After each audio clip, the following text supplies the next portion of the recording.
बाजार में बहुत शोर हो रहा था। भीड़ के बीच में एक व्यापारी जोर जोर से चिल्ला रहा था, मेरा बटुआ खो गया है, मेरे बटुए में वराह थे, ओ मेरा पैसा, कृपया इसे ढूंढिए, जो कोई इसे ढूंढेगा उसे मैं इनाम दूंगा।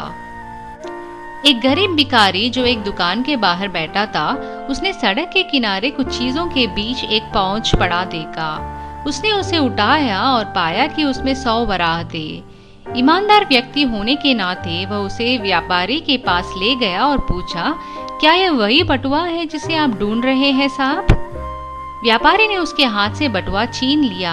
हाँ हाँ, यह मेरा ही है, उसने कहा। तो आप मुझे इनाम देंगे साहब? भिखारी ने पूछा। इनाम? कौन सा इनाम? मैंने जो बटुआ खोया उसमें 200 वराह थे, लेकिन इसमें केवल 100 ही है। तुमने मेरा पैसा ले लिया है और अब इनाम भी चाहते हो? लालची और बेईमान व्यापारी ने कहा। भिखारी को बहुत दुख और गुस्सा हुआ। वह बेईमान नहीं था। तर्क चलता रहा और भीड़ में लोग पक्ष लेने लगे और बहुत शोर हुआ।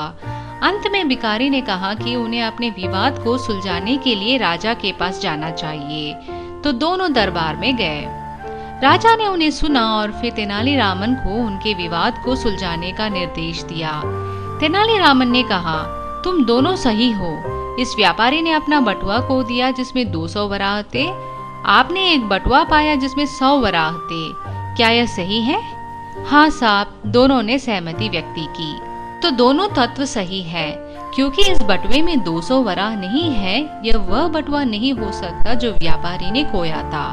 और क्योंकि कोई इस बटुए का दावा करने नहीं आया जिसमें 100 वराह है, यह अब आपका है क्योंकि आपने इसे पाया है। यह कहकर तेनालीरामन ने वह पाउच भिखारी को दे दिया, जिसने आभारी होकर मुस्कुराया और राजा और तेनालीरामन के सामने झुक गया। लालची व्यापारी स्तंभ रह गया क्योंकि उसने अपने 100 वराह भी खो दिए थे। राजा तेनालीरामन द्वारा दी गई न्याय पर हंस पड़े। व्यापारी ने कठिन तरीके से अपना सबक सीखा। धन्यवाद। और अगर आपको यह कहानी अच्छी लगी तो इस चैनल को जरूर सब्सक्राइब करें।